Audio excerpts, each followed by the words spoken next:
D'abord, on va dire merci à la mairie de Vingtienne, parce que ça fait depuis 2001 que nous sommes les premières associations à inaugurer les maisons d'association de Paris et région parisienne, y compris ici. Et que la mairie de Vingtienne et les mairies d'arrondissement nous accueillent chaleureusement pour organiser des causeries comme ça. Celle-ci a été beaucoup plus saluée, d'autant plus qu'elle fait partie de tout ce que nous faisions depuis une bonne trentaine d'années.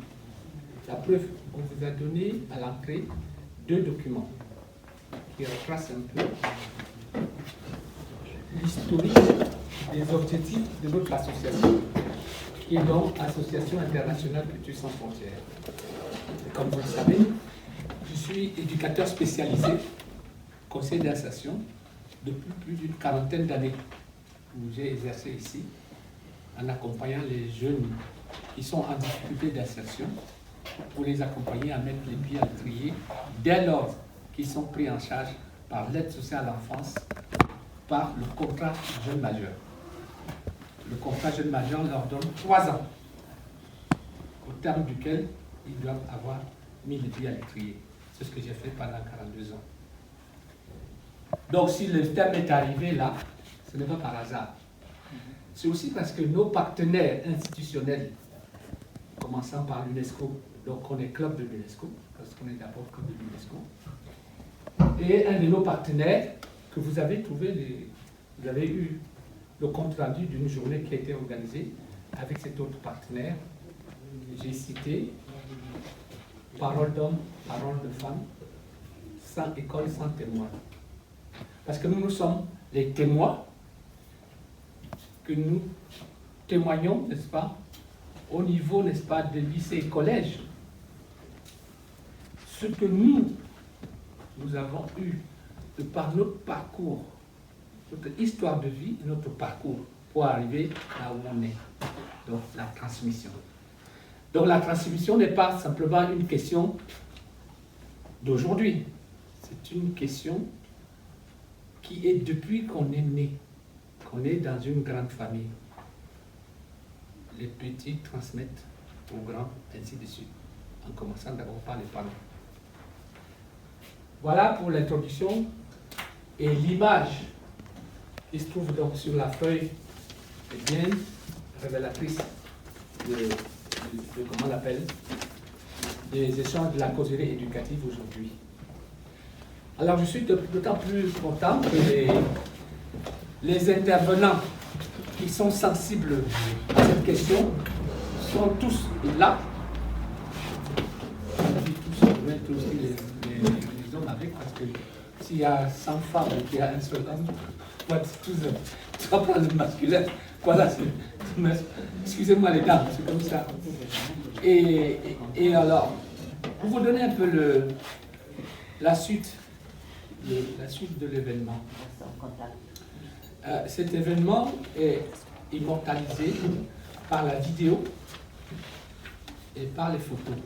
Donc à la fin, il y aura une petite vidéo qui va être réalisée avec Nicolas derrière et les photos avec Clément, qui a accepté naturellement, sans que je dis, moi je lui ai demandé, d'ailleurs même il revient des vacances, et comme vous voyez, c'est pas un Africain, c'est un yeux bridés là. Il est bronzé. Il est yeux bridés, il vient des vacances, et quand je lui ai dit hier, tu viens ici à 13h, à 13h il était là, d'accord? Donc l'événement sera donc immortalisé, et chacun, si vous le souhaitez, pourra avoir une copie de la vidéo qui sortira de cet événement. Pour peu que vous ayez mis votre adresse À Nicolas. Votre adresse à l'émargement quand vous êtes entré. Alors, à tout seigneur, tout honneur, je vais commencer par celle qui va venir s'asseoir à cette table, non sans émotion pour la présenter, mais très affectueusement, d'autant plus que, quand je vous parlais de l'histoire de vie, le parcours de vie, l'histoire de vie, le parcours de vie des uns et des autres se croisent. C'est d'abord quelqu'un qui s'aime et qui aime partager son amour et laisse un outil de transmission parce qu'elle a écrit, elle continue d'écrire. D'ailleurs même aujourd'hui, elle va écrire encore une autre page de son histoire. Le fait qu'elle a accepté de justement de venir partager avec nous. Ce qui est important, c'est que elle a croisé sur son chemin une personne qui a épousé complètement, mais là jusqu'au mini près, ce qu'elle est. Et ils ont formé, comme on dit chez nous, Bissonawa, Madiba Masi Matomba. C'est-à-dire, toi et moi, l'eau ne peut pas passer. Parce que la communion, le spirituel, elle est là. J'ai nommé, je ne peux pas dire regretter et tout, mais parce que là où il est, il sait que c'est comme ça en train de faire, que c'est ce qu'il avait souhaité et ça se poursuit, la transmission. Elle nous en parlera tout à l'heure de tout ce projet-là, à travers son témoignage de tout à l'heure. Bon, je ne vais pas rester longtemps sur sa présentation, parce que sinon, vous allez dire, ben, monsieur, il ne faut pas tout dire, bon, ça va. Non. Alors, je vous demande de la recevoir comme il se doit. Jeannette qui vient ce soir-là. Jeannette.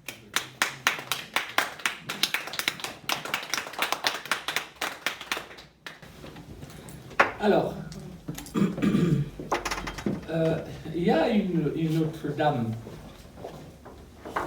En fait, quand je vous parlais de Clément tout à l'heure, c'est aussi que Clément,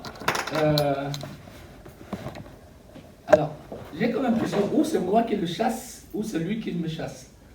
Parce que partout où je suis, Clément, il est là. Et il est là toujours avec ses... Il dit, mais tu fais quoi là? Il dit, mais parce que on doit faire beaucoup de choses. Parce qu'il est responsable d'une association de la francophonie. Oui, Maison de la francophonie. Maison de la francophonie. Ici, Saint-Jean. Et quand il a vu ce sujet, alors je vais partager avec vous ce qu'il m'a dit. Ça nous a amusés tous les deux. Il a dit non, je suis un homme, je ne sais pas parler. Donc je veux que ce soit la femme qui parle. Il faut laisser la parole aux femmes et tout ça. Je dis non, mais je dis, non, si tu es un homme, tu ne dois parler. Et moi alors, qu'est-ce que je fais, hein? Donc il m'a conseillé, et son conseil est judicieux, il m'a conseillé une personne. Et cette personne, sans chercher à savoir c'est quoi la question, c'est plutôt le thème qui l'a sensibilisé. Je l'ai eu au téléphone et elle m'a dit, est-ce qu'on peut se voir? Vous vous rendez compte? Une grande dame dit à un petit monsieur comme moi qu'on peut se voir. Je ne demandais pas mieux. On s'est vu. Alors j'ai découvert une personne, pour ceux qui aiment voyager dans le rêve, dans la pensée, dans la spiritualité, à travers la poésie, vous serez bien servi. Parce que c'est la mémoire vivante de la poésie. Elle a écrit beaucoup de poèmes. En fait, le thème d'aujourd'hui, là, j'ai comme l'impression que quand elle parlera tout à l'heure, elle prendra une petite phrase de son poème pour vous parler du thème d'aujourd'hui. Et on dirait qu'elle naît avec ça. Quand vous l'entendez parler, elle est poète. Et si vous demandez de recevoir comme ici doit, Mona, elle est. Alors, Thibaut, enfin, il y avait une troisième personne qui devait intervenir, elle est malade là aujourd'hui. Thibaut, comme vous voyez, il viendra nous retrouver tout à l'heure. Et avec les deux personnes que nous allons échanger tout de suite, là, viendront justement parler de leur projet, de ce qu'ils ont. D'autres dames et des messieurs, et pas des moindres, commençant par une qui est responsable d'une structure qu'elle a nommée Corps Ouvert. Mais de ce corps ouvert-là, c'est tellement ouvert qu'il se trouve en Allemagne, en Côte d'Ivoire, en France, un peu partout, dans tous les quartiers, y compris dans le 20e. Elle nous en dira tout à l'heure de quoi il est question. C'est Blandine, elle est derrière. Elle parlera de ça tout à l'heure. Et puis après, viendra une autre dame pour me parler aussi de ce qu'elle a comme structure. Donc elle a nommé Droit de vivre. Voilà, on a parlé de tout, mais on n'a pas parlé de droit de vivre. Elle nous dira quelque chose par rapport à ça. Et un autre monsieur, qui lui, dans le même registre, va nous présenter ce qu'il a consigné dans ces 3 ouvrages sur la question de la transmission, l'éducateur spécialisé. Et puis après, parmi nous les équipes, Nicolas nous dira ce qu'il anime aujourd'hui, et d'aucuns pourront dire dans les échanges ce qui vous anime par rapport à ce thème. Alors, on ne va pas assister à une soutenance de thèse. On va plutôt assister à des questions intégratives. Je vais poser 2 questions à chacune d'entre elles. Suite à la réponse de ces 2 questions, alors je vous demande d'être pas des étudiants, parce que je vais vous ramener à l'école primaire. Vous devrez être des élèves studieux. Vous écoutez les maîtresses sagement, et après quand elles ont fini, maîtresse, t'as dit quoi? Voilà, donc c'est ce qui va se passer. Alors, la première question,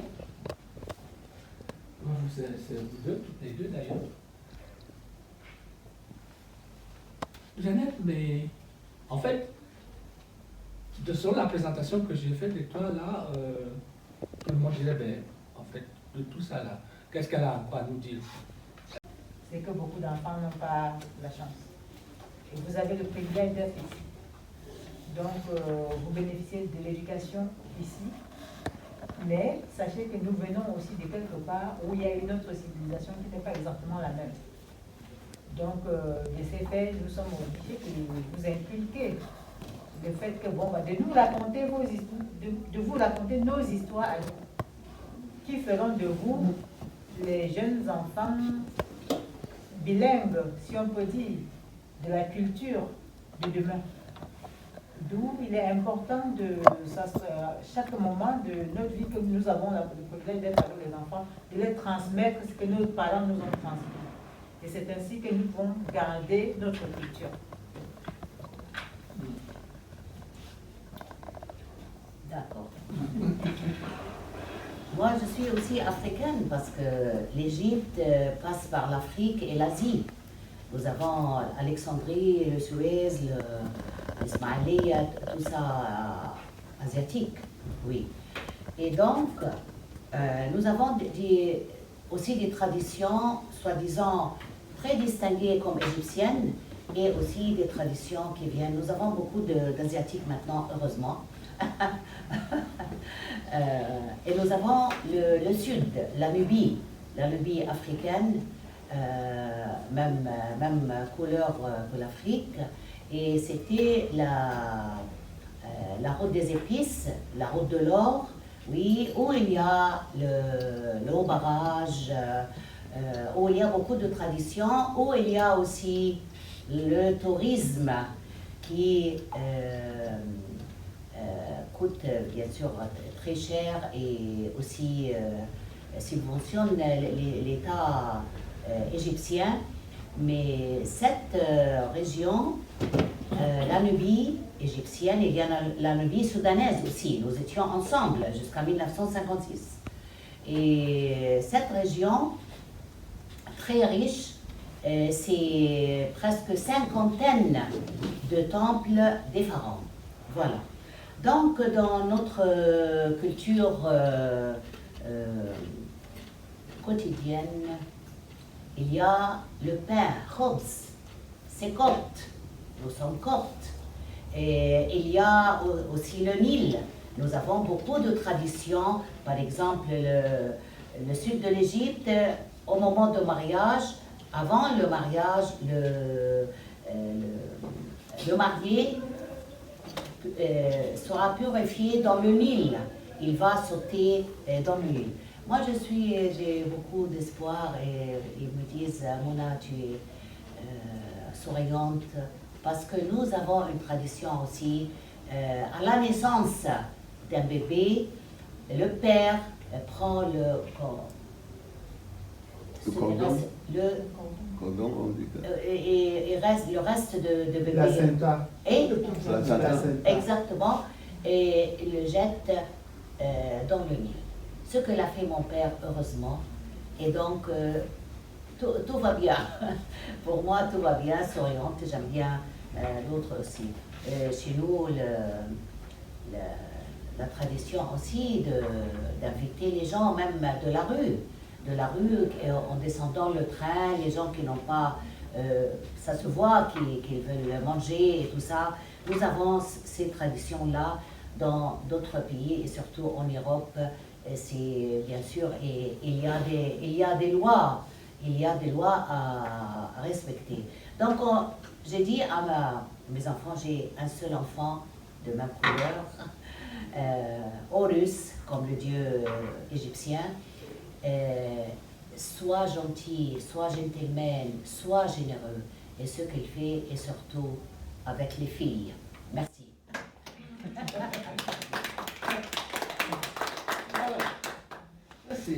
Là, tout à l'heure, on va vous projeter une vidéo de chacune. Comme ça, elles vont commenter. Et puis Quand on va lire le discours. Tout à fait. Et là, vous allez justement rentrer dans ce qu'elle dit. Alors, c'est bien ce que vous venez de dire, mais simplement, quand on regarde l'actualité ambiante, on écoute les discours aujourd'hui, l'évolution technologique, l'évolution des mœurs et tout ça, c'est la question du genre. Et puis, je vais vous dire une chose. Enfin, ça m'a pas su. Enfin, ça m'a su. Pas tellement, puisque sur le plan professionnel, j'en ai vécu. Dernièrement, on a eu une journée à l'UNESCO. C'était marqué la rencontre des genres. Et quand on a compris la question de genre, tout de suite, il y a quelqu'un qui m'a dit, quand on parle de genre, on parle de... Bon, je ne sais pas si je dois dire le mot, mais je pense que vous allez dire le mot tout à l'heure. Et c'est même pour cette raison, d'ailleurs, que nous avons mis la citation d'Amadou Hampâté-Bâ. Quand on éduque une fille, on éduque toute une nation. Et là, les gens m'ont reproché en disant, mais c'est quoi ça? Alors, maintenant, la deuxième question que je vais vous poser, face à l'évolution de ces mœurs et tout ça là, comment vous comptez vous y prendre pour arriver à faire passer, Mona, tu viens de dire, tu as dit à ton fils de faire attention aux filles. Non, gentleman, généreux, oui, et tout ça. Bien sûr, n'est pas pour les filles, pour le moment. Mais je dis parce que le public a beaucoup de patience. Hein. Non, mais c'est juste, la question, c'est comment vous comptez-vous vous y prendre pour arriver à transmettre ces valeurs-là, hein, parce que justement, l'autre jour, en discutant avec Jeannette sur cette question de transmission, voilà, elle me dit, mais attends, j'ai mon fils qui sait bien faire la cuisine, mais ça va être compliqué. Si elle va faire la vaisselle après. Par rapport à tout ce qui se passe là aujourd'hui, comment vous comptez vous y prendre? D'abord, Jeannette. Je pense que l'éducation d'un enfant commence dès sa naissance. Parce qu'un enfant, pour nous, c'est comme ses papiers, une feuille blanche. Celle-ci est à moitié écrite, mais bon. Un enfant, à la naissance, c'est comme une feuille blanche. Et c'est à nous d'écrire notre histoire dessus. Donc, si nous écrivons mal, forcément, l'enfant n'aurait pas ce qu'il faut. Alors que si on sème bien le bon grain, l'enfant va grandir, sachant qu'il y a des limites et il y a des choses qu'il faut faire et qu'il ne faut pas faire et le respect des autres. Et c'est vrai qu'ici, en Occident, malheureusement, cette méthode a tendance à se perdre un peu parce qu'on a tendance à dire que oui, mais il ne faut pas gronder l'enfant, il ne faut pas donner des fessées à l'enfant. Alors que parfois, je me souviens, quand j'ai baptisé mon fils, le prêtre a dit, mais parfois la fessée, ça ne fait pas du mal. Hein? Donc, une fessée, ça lui remet un peu en ordre. Parce qu'un enfant, puisqu'il est comme une feuille blanche, quand il commence à grandir, il va vous enquiquiner, il va vous titiner jusqu'à voir à quelle limite vous pouvez y aller. Mais c'est à vous de savoir lui poser des limites. Si on ne lui pose pas des limites, il ne saura pas des limites. Et ce serait normal. Donc nous aurons semé un mauvais grain. Voilà. Donc l'éducation d'un enfant, ce n'est pas attendre qu'il a 10 ans, c'est dès la naissance. Puisque de toute façon, quand vous avez un bébé en main, moi en tant que maman, tu lui donnes le sein, il tête, et puis il te regarde le doigt dans les yeux, il te mord. Il te mord très fort. Quand tu tapes un petit peu, il sursaute. Il te regarde et te dit, mais parfois il essaie encore pour voir si je ne fais pas ça, oui. Parfois il se demande, mais peut-être en mordant une deuxième fois, est-ce qu'elle va encore y agir? Vous donnez une seconde, encore plus violent. Tout de suite, ah, ok, je ne peux plus mordre. Et c'est là, c'est le début de l'apprentissage de la vie. Voilà. Oui, moi, je me souviens, une fois, mon fils, CM1 ou CM2, et était dans une école maternelle bien d'un niveau vraiment très bien et tout ça, et la directrice et toutes les maîtresses. Il est venu me voir, oui maman, nous avons visité aujourd'hui la maison des vieilles personnes, des gens. Je lui dis, qui t'a dit ça, des vieilles? Pourquoi tu dis ça? Il a dit, maman, c'est la maîtresse qui a dit ça. Je lui dis, non, ce sont nos aînés. Ce sont nos aînés.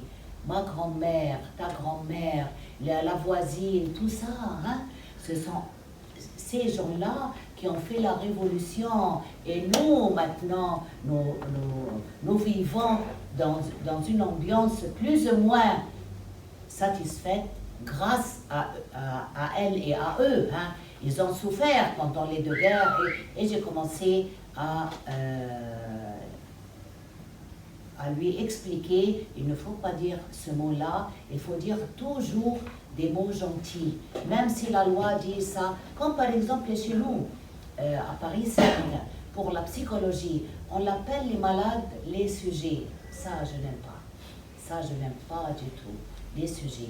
Jamais, vous rencontrez un patient, vite, vous rentrez, qu'est-ce qu'il fait et tout ça. Non, non, non.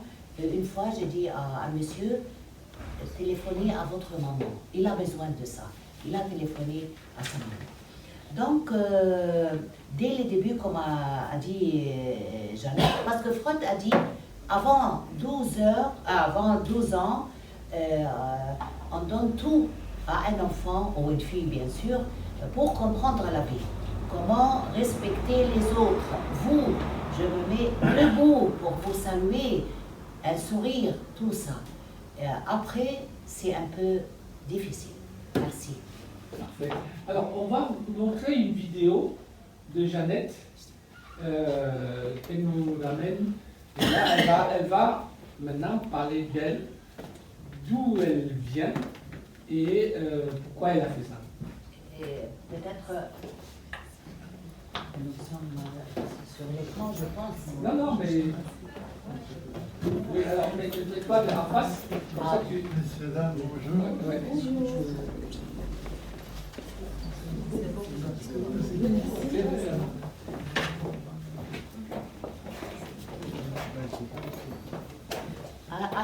Attendez, je veux... Ok, nous sommes là, rendus le samedi, pour la cérémonie de rétrocession des dons, des livres de plusieurs classes et surtout plusieurs livres de culture générale remis par Madame Momo Jeannette au profit des élèves de l'arrondissement de Nkongni, plus précisément du groupement Balevin, et aussi, sans oublier, le tout-puissant collège Ménois Espoir, qui a aussi bénéficié de ces livres. Il faut noter que c'est plus de 66 cartons de livres qu'on a reçus ici. Et voilà des élèves qui sont fiers. Et on peut voir sur la photo à l'occasion, bien martelé, merci maman Momo Jeannette pour ton soutien à l'éducation. Les chefs d'établissement ici présents, nous pouvons voir monsieur le proviseur du lycée technique de Balevin, monsieur le proviseur du lycée bilingue de Balevin, monsieur le principal du collège évangélique de Balevin et surtout le responsable du collège Ménois Espoir de Tchank qui est là également.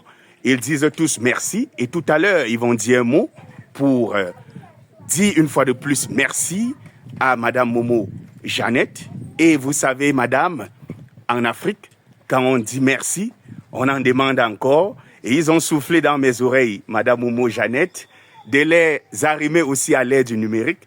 Donc, à tout moment que Dieu permettra, pensez à les aider pour plus de numérique. Est-ce qu'on peut applaudir pour madame Momo Jeannette? Voilà, la suite, c'est tout à l'heure. Bien. Alors, Jeannette, tu reviens là, parce qu'on a choisi. Alors, je vous informe que parmi toutes les vidéos que Jeannette nous a ramenées de l'Afrique, nous on a choisi cette vidéo et comme ça elle va parler par rapport à cette vidéo. Première chose, comment elle a commencé. Deuxième chose, la collecte de ce matériel. Troisième chose, l'envoi de ce matériel jusque là-bas. Et une chose très importante, et c'est ça qui est le nœud.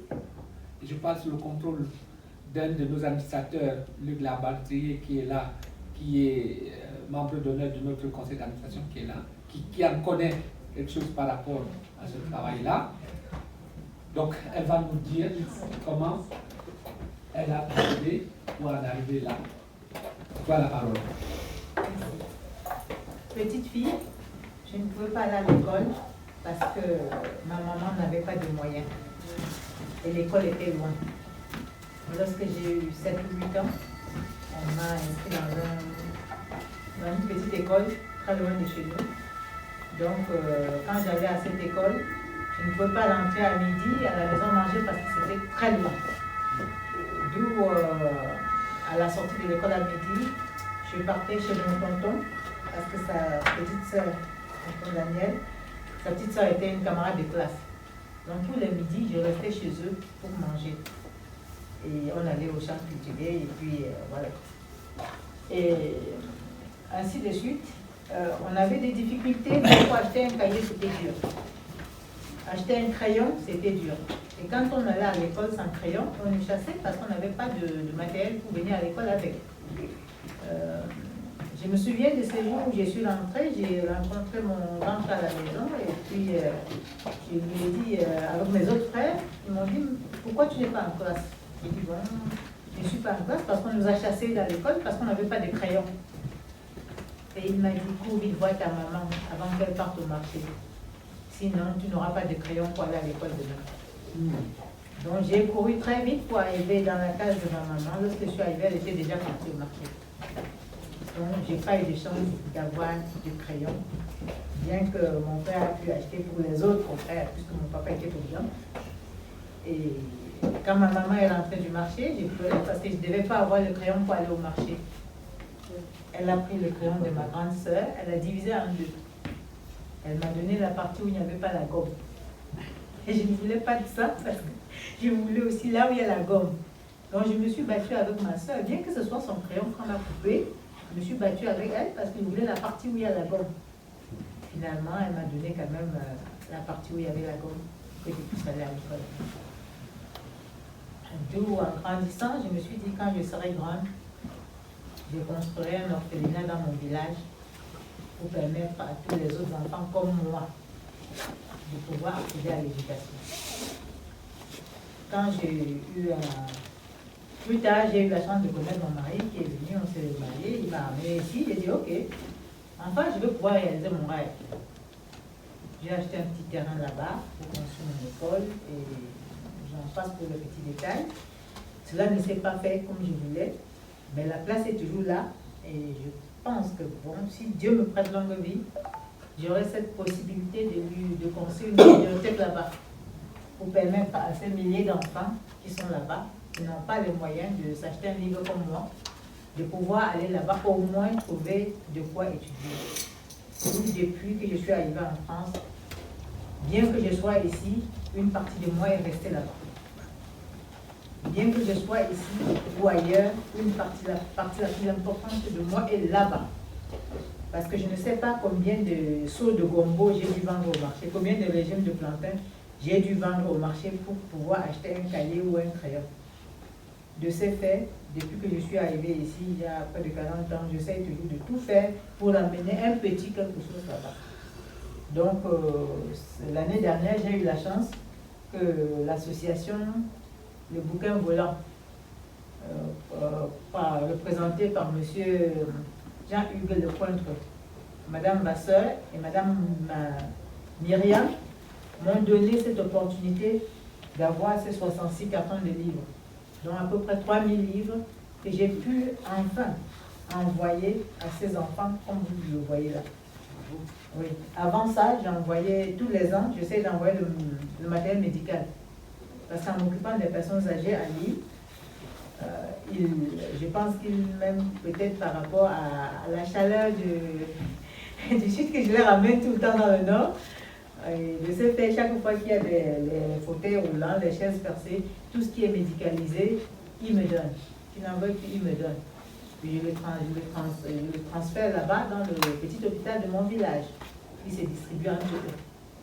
Donc, j'ai forcément un autre convoi qui va partir en décembre. Donc, il me faut encore travailler très dur pour pouvoir collecter, parce que c'est de mes fonds propres. Bien quand j'ai envoyé ce livre, j'ai fait 2 mois sans payer mon livre, sans payer mon loyer.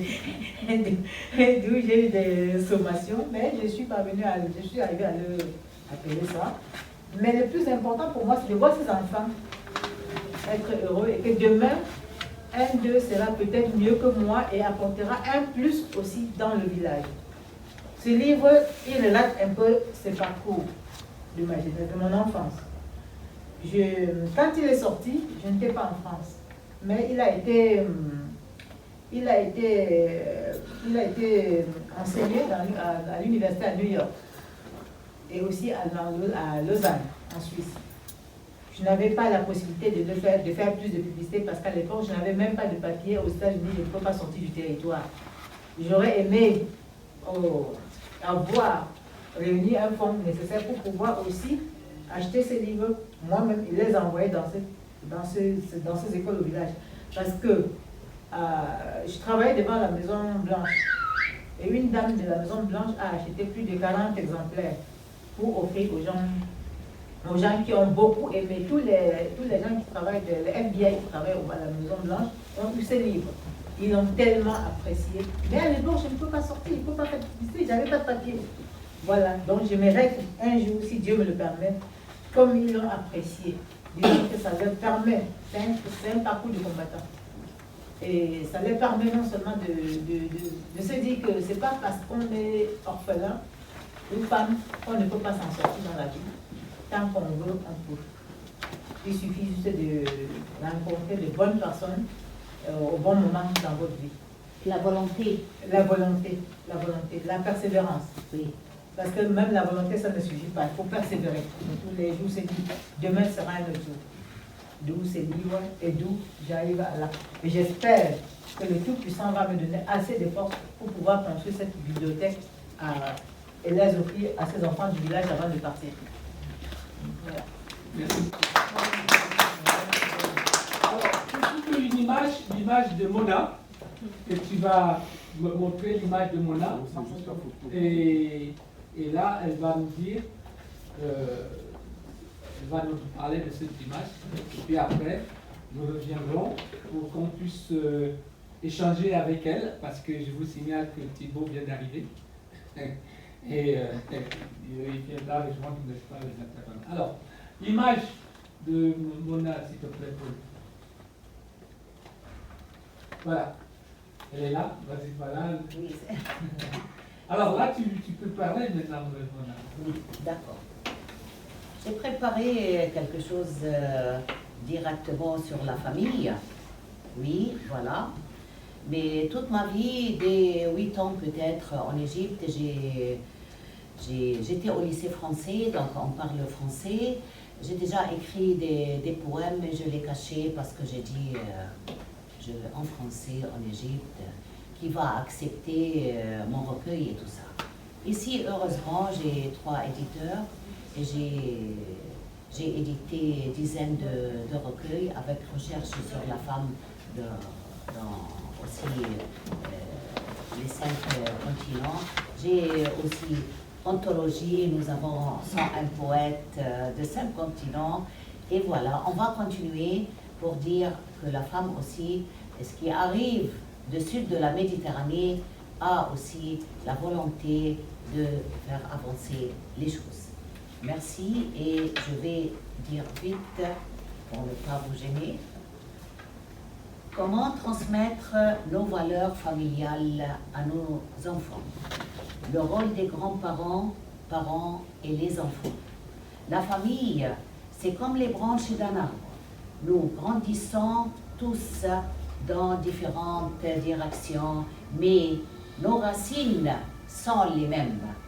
La famille, ce n'est pas toujours une question de sang, ce sont les gens qui nous entourent et qui nous veulent dans la leur.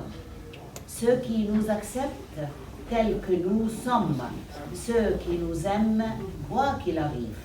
La famille ne se définit pas par nos gènes, elle se construit et se maintient par l'amour. La famille est la réussite dans la vie. Le soutien familial est une aide précieuse pour réussir dans la vie, atteindre ses objectifs. La valeur de la famille est un concept fondamental qui influence profondément notre vie et notre société. Elle englobe des principes d'amour, de soutien, de respect, de communication et de responsabilité qui sont essentiels pour le bien-être et le développement des citoyens. La famille, source d'inspiration. La famille est le nid d'amour, de soutien et de la transmission. La famille, c'est là où la vie commence et où l'amour ne finit jamais. La petite enfance. La personnalité se développe durant la petite enfance et que les expériences vécues durant l'enfance façonnent notre personnalité ainsi que notre comportement à l'âge adulte, d'après Sigmund Freud. Victor Hugo et la mère. Ô mère, tante chérie, tu me donnas le jour, me nourris de ton lait, et je ne dois la vie qu'à ton prudent amour. La nature fait les hommes semblables, la vie les rend différents. Le partage renforce les liens familiaux. Partager des moments légers, des activités amusantes en famille peut alléger les tensions et renforcer les liens entre les générations. Nos valeurs, c'est notre guide. C'est juste ce qui est important pour notre famille et tout ne peut pas avoir une égale importance pour chaque membre. Ces valeurs, lorsque nous les avons bien identifiées, constituent la base et la devise de la famille. On peut dire que ces valeurs et ces lois ne sont pas appliquées parallèlement dans le monde. La justice n'est pas égale pour tous les membres de la même famille. On trouve des difficultés et des injustices commises contre le sexe féminin dans des sociétés peu développée concernant les droits de la femme, éducation, mariage, héritage, loi de la charia. La famille se fonde sur des liens d'alliance et des liens de filiation. Alliance, il peut exister un mariage d'affinité opposé au mariage arrangé, pratiqué dans certaines sociétés. Le premier se base sur la liberté individuelle et le libre choix, l'union d'une famille et sa capacité à traverser ensemble les étapes difficiles, maladies, difficultés financières, perte d'un être cher. Comment transmettre nos valeurs familiales? Qu'est-ce qui unit les membres d'un même foyer? C'est créer des expériences familiales. C'est l'une des pratiques la plus efficace pour renforcer l'unité. Nous pouvons profiter de ces moments conviviaux pour réfléchir, raconter nos histoires qui illustrent nos valeurs. La générosité de la mère, la responsabilité du père, la sagesse des grands-parents et la joie des enfants. En même temps, nous abordons les décisions familiales. Notre message, connaître les autres, c'est l'intelligence. Se connaître soi-même, c'est la vraie sagesse. Fais de ta vie un rêve et d'un rêve une réalité. Le respect est le premier langage qu'on apprend aux enfants. Respecter la mère, c'est respecter la vie. Il est plus désirable de cultiver le respect du bien que le respect de la loi.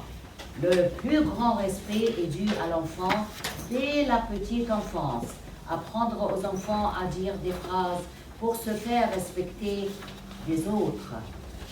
Apprendre aux enfants l'écoute attentive de l'autre en famille et en classe. Je me souviens qu'à l'école maternelle était affichée à côté de tableaux cette citation de grand poète égyptien Ahmed Shawki, le prince des poètes, Université du Caire et Université de Montpellier, 16 octobre 1868 jusqu'à 14 octobre 1936. Lève-toi à ton maître pour l'égard que tu lui dois. Il est l'égal d'un prophète. L'éducation est l'arme la plus puissante que nous puissions utiliser pour changer notre société ainsi que le monde, sans discrimination entre filles et garçons. Le fait d'éduquer une fille vaut éduquer une nation. Dans certaines sociétés, l'éducation de la fille, c'est-à-dire de la préparer pour le mariage, très jeunes sont passés à l'école. C'est triste de dire qu'il existe les traditions de mariage forcé des jeunes filles dès 8 ans à l'encontre de la loi du pays. Évidemment, sans protection des forces policières ou judiciaires qui sont complices et corrompus avec la famille. La famille sacrifie leurs filles sans considération de sa santé, de son bonheur et sans parler de son plaisir. Avoir un endroit où aller, c'est la maison. Avoir quelqu'un à aimer, c'est la famille. Avoir les deux, c'est une bénédiction. Les valeurs que nous avons besoin dans la vie actuelle, l'honnêteté, l'autonomie et l'appartenance sont les valeurs qui est important d'inculquer à la famille et surtout à nos enfants. Que présente la famille d'après Victor Hugo? La famille est la base de l'ordre social et représente un groupe social primaire qui influence et influencé par la société et les institutions. La famille est un lien indestructible, forgé par l'amour, le respect et la complicité. Enfin, chers amis, membres de la famille, prenez le temps de chanter, de rire, de vous amuser avec votre famille et vos enfants, simplement apprendre à vivre ensemble. Il faut toujours croire au miracle. Un petit poème pour la maman et son fils. Une femme aux yeux noirs. Tu as les yeux noirs comme la nuit. Tes yeux noirs comme les pleurs de la nuit et du jour. Tes yeux noirs comme la tristesse. Tes yeux noirs sont une force de combat. Tes yeux noirs sont à l'épreuve infinie. Tes yeux sont dépourvus de vie. Tes yeux figent le vide de l'absence. Ce sont tous mes souvenirs qui me reviennent avec les larmes devant ta photo. Je déteste cette séparation. Mon sentiment est invisible. Quand je suis seule, tu es arrivé. Quand je suis triste, je t'aime. Une perdue ne suffit pas pour te regarder. Quand je croise ton regard, je tombe amoureux de toi. Pour toi, maman, car tu es un rayon de soleil.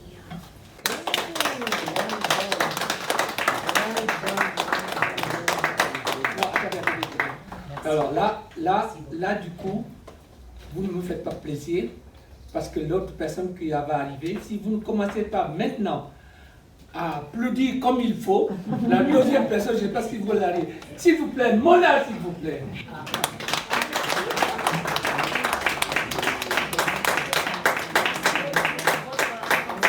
Voilà. Alors, donc, et une poésie peut en cacher une autre. Une mise en scène peut en cacher une autre. Blandine, s'il te plaît. Là, je vais introduire une personne. Nous avons assisté à la mise en scène justement de cette transmission-là aujourd'hui. Je parle sous le contrôle de mes amis avec qui on a assisté à cette mise en scène, Nicolas, Gabriel et Paul. Et suite à cette mise en scène de cette pièce de théâtre, une de nos filles qui nous accompagnait en a fait un projet et a soumis ce projet à la Commission nationale française d'accréditation des clubs pour l'UNESCO. Et c'est un projet qui va suivre son chemin. Je ne dévoile pas le titre de la pièce parce que l'auteur est là. Parce que quand je lui en ai parlé de cette rencontre aujourd'hui, pareil, il a dit « je saute sur l'occasion ». Je dis « mais pourquoi tu sautes sur l'occasion? Tu es un homme de théâtre. Qu'est-ce que le théâtre vient faire dans la transmission ?» Il dit « oui, mais la vie, c'est une mise en scène perpétuelle ». Je dis « ok, mesdames, mesdemoiselles, messieurs, recevez comme il se doit. Thibaut, s'il vous plaît. Thibaut.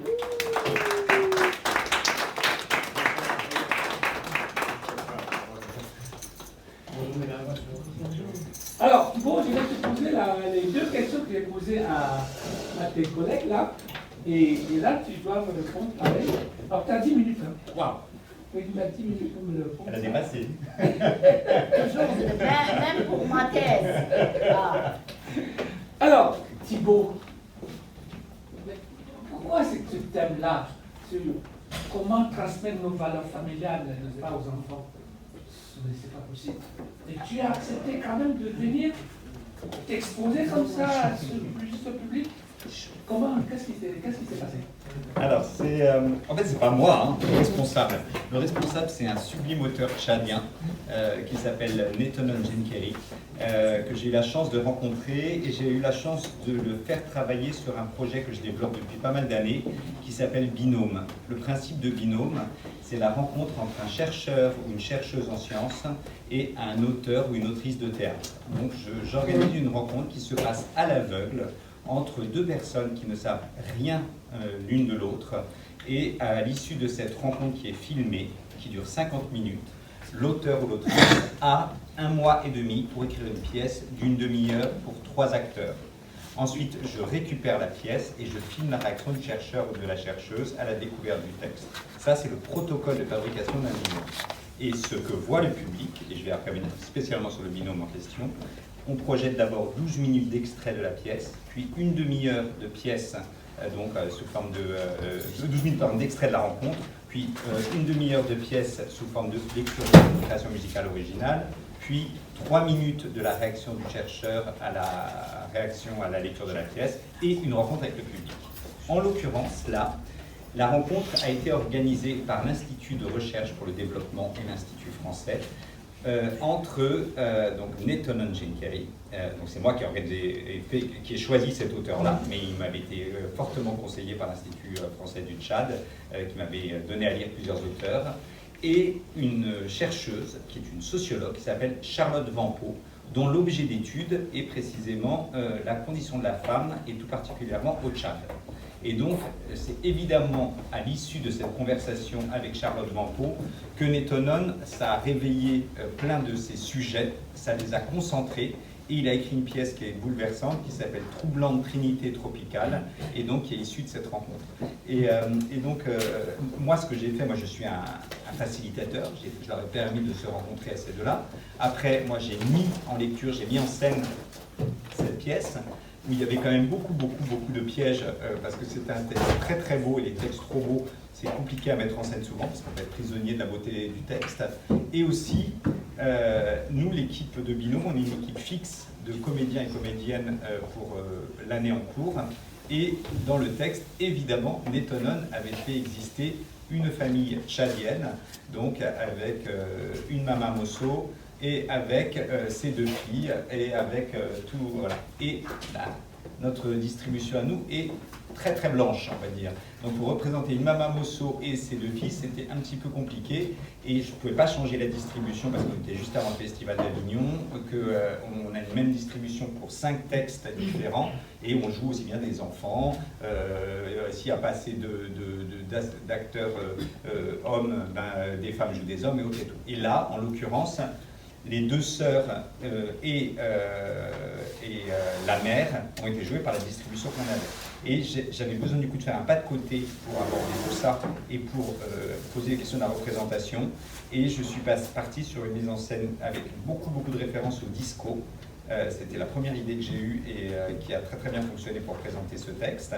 Et ça a mis en valeur la puissance et la cruauté et l'humour du texte de Neitonon. Donc Neitonon, pour en venir à notre sujet, aborde de façon très forte la succession, comment on hérite d'une mère qui est donc une Mama Mosso. Mama Mosso, pour ceux qui ne sont pas tchadiens, c'est vraiment une femme commerçante qui, en Haïti, on dirait un potomitan, c'est-à-dire la femme puissante qui est au cœur du système, qui a le pouvoir économique, mais qui n'a pas forcément le pouvoir politique, voilà, tous les autres pouvoirs. Et cette Mama Mosso a un accident de voiture, et donc on est au moment où sa succession doit être mise en œuvre, et le conflit d'héritage entre ces 2 filles. Et ça révèle énormément de choses de la société tchadienne, telle que décrite par la chercheuse qui a rencontré Neitonon, et telle que Neitonon évidemment la connaît, avec à quel point les traditions nous construisent, mais aussi peuvent nous détruire, comme vous l'avez très justement dit, à quel point la famille peut être un pilier fondateur, mais aussi un rouleau compresseur, et donc toutes ces données-là sont abordées à travers le témoignage de ces 2 filles, et qui parlent aussi bien de sujets graves et importants, comme l'excision, par exemple, voilà, vous l'avez abordé.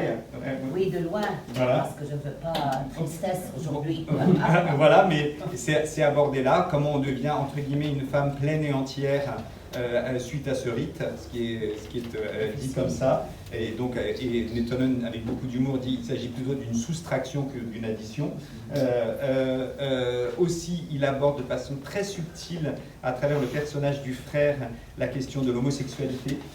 Qu'est-ce que c'est que, comment cette Mama Mosso n'accepte pas l'homosexualité de son fils, va tout faire pour essayer de le redresser, et finalement va même jusqu'à l'envoyer, je ne sais plus comment s'appelle cette tradition, mais en gros aussi pareil, le passage pour devenir homme, et comment il est envoyé dans la brousse pour avoir ce rite de passage, et comment il ne va jamais en revenir, parce qu'identifié comme déviant, ils le font disparaître, et c'est pas de vécu, et autre.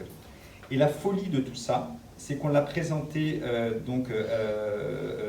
à l'invitation de la Journée de découverte de l'Afrique. Et on l'avait joué à pas mal d'endroits avant, au Festival d'Avignon, au Théâtre de la Reine Blanche et tout. Mais là, à Fleury-Mérogis, devant une communauté essentiellement tchadienne, il y avait beaucoup de Tchadiens. Et c'était hyper important pour nous parce qu'il s'avère qu'on part de jouer au Tchad au mois de novembre. Donc on part en tournée au Tchad avec ce texte qui n'est pas tout à fait politiquement correct.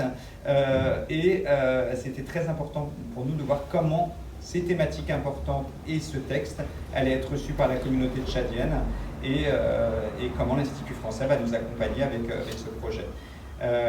Donc voilà, on en est là, on part au Tchad donc, du 3 au 17 novembre. Normalement, là, on échange avec le Cameroun pour enchaîner également avec quelques dates au Cameroun.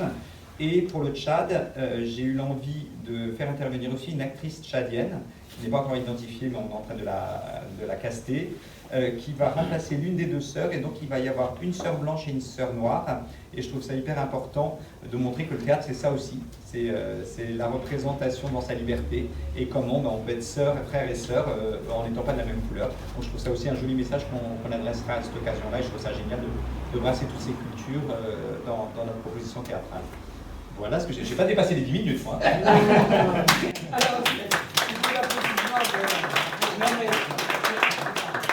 non mais ça, je vous dis, quand moi j'ai assisté à la pièce, j'étais juste au premier banc, là, comme ça. J'étais là comme ça. Et à un moment donné, parce que impulsif que je suis, comédien aussi comme je suis, j'ai failli monter sur scène. Je me suis dit, non, retiens-toi, parce que sinon, le metteur en scène, le patron, là, il va te chasser, et il va te rayer la patte. Il va te rayer. Non, mais, alors, ce pièce de théâtre, si nous pouvons réussir à faire quelque chose au mois d'octobre sur le projet, comme je vous ai dit, la jeune fille a écrit donc, par rapport à un projet, et nous on a envie d'en faire, de vous faire bénéficier, de voir ce que raconte notre ami Thibault, de vivre au musulman, toucher du doigt cette question-là. En fait, je suis très ravi que les trois intervenants aient abordé justement quelque chose, comme je vous ai dit tout au début, qui rentre bien dans notre démarche depuis assez longtemps, surtout au niveau de ce qu'elle a parlé, une bibliothèque dans le village, et aussi des recettes de cuisine. Mais tout cela se tient sur trois piliers. L'éducation, c'est le premier pilier. La citoyenneté, elle l'a dit, son village. N'oublie jamais d'où tu viens. C'est pas ce qu'il fallait. Et aussi, le croisement des identités, c'est la pièce du théâtre. Parce qu'il y a des identités qui se croisent. Et quand les identités se croisent et se mettent en scène, c'est le mieux vivre ensemble. Donc je vais vous laisser poser quelques questions à ces trois intervenants pour la première partie, et on reviendra avec ce que je vous ai annoncé, qui présenteront, n'est-ce pas, leur projet, n'est-ce pas, à l'ensemble du public. Donc vous avez, quand vous prenez la parole, vous vous présentez, et puis vous dites à qui vous voulez parler, à Thibault, à Mona ou à Jeannette. Alors, la première personne qui veut se lancer pour... Alors, peut-être pour apporter un complément d'information, ou alors pour raconter aussi sa mise en scène. La scène est là, hein. D'accord? Alors, qui est-ce qui veut se lancer? Ah bah écoutez, si on n'a rien à dire, on se lève, on s'en va, au revoir. Tellement oui, monsieur. Vous présentez-vous, s'il vous plaît. Oui. Je m'appelle Tony Daniel. Je suis à la retraite, mais j'ai travaillé dans le social pendant 2 ou 3 décennies comme chef de services socio-éducatifs dans une grande fondation de Paris, de France, l'Armée du Salut, la fondation de l'Armée du Salut. Et sinon, je travaille bénévolement aussi pour une autre association qui est à la Courneuve qui s'appelle Le Lien. Sinon, s'agissant de l'association que dirige Madame Momo, je suis membre et je le soutiens comme je peux. Voilà. Sinon, pour terminer, je suis aussi, comme eux, un écrivain. Mais voilà, donc, j'ai publié une petite dizaine de livres poésies sur différents sujets, n'est-ce pas? Mais l'essentiel, c'est la culture. C'est être dans deux mondes différents, être aussi. Voilà. Donc, sinon, je veux m'adresser à vous tous les trois. Bon, pour Madame Momo, bon, nous avons vu cette vidéo et ça m'interpelle parce que ça me fait drôle. Et aussi, ça m'a fait une certaine émotion parce que ces hommes pas cités, je les connais tous. Les établissements cités, je les connais tous parce que ce n'est pas longtemps. C'était en octobre dernier, j'étais au Cameroun. J'ai été visiter le collège évangélique qui est cité. C'est à côté, il y a juste l'école primaire où nous avons fait nos études. Les collèges, on contemplait, on observait les collégiens à l'époque quand on était à l'école primaire. C'était des grands messieurs parce qu'il y avait ça, des filles au collège. Hein. Donc après, on a cité le collège Espoir. C'était un établissement qui a pris la suite de notre lycée privé qui s'appelait à l'école le Grand Collège.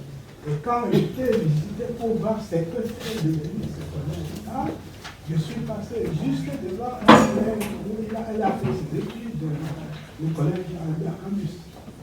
Bon, c'est pour dire que ça, culturellement, la difficulté à l'école, ça se résume dans ces trois langues. Pour ce qui est de l'aide, je crois que c'est quelque chose de très important.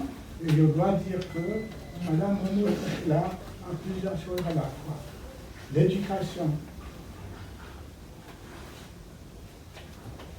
des uns et des autres, de part, parce que déjà financièrement, ce n'est pas facile.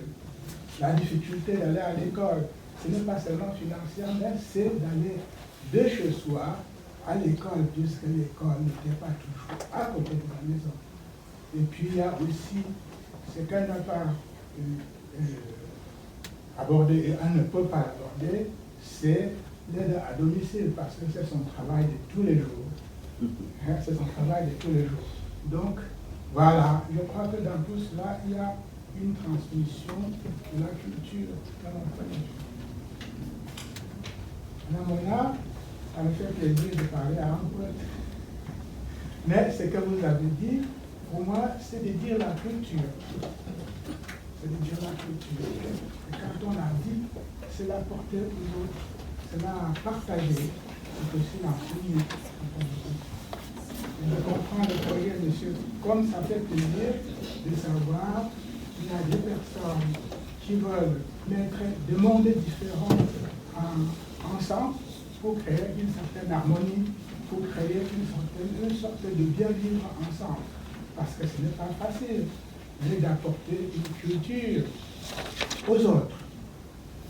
On vient, même si on est en même temps une culture, et quand on rencontre le prochain, on rencontre aussi une autre culture. Et il n'est pas dit que ces deux cultures vont toujours s'entendre.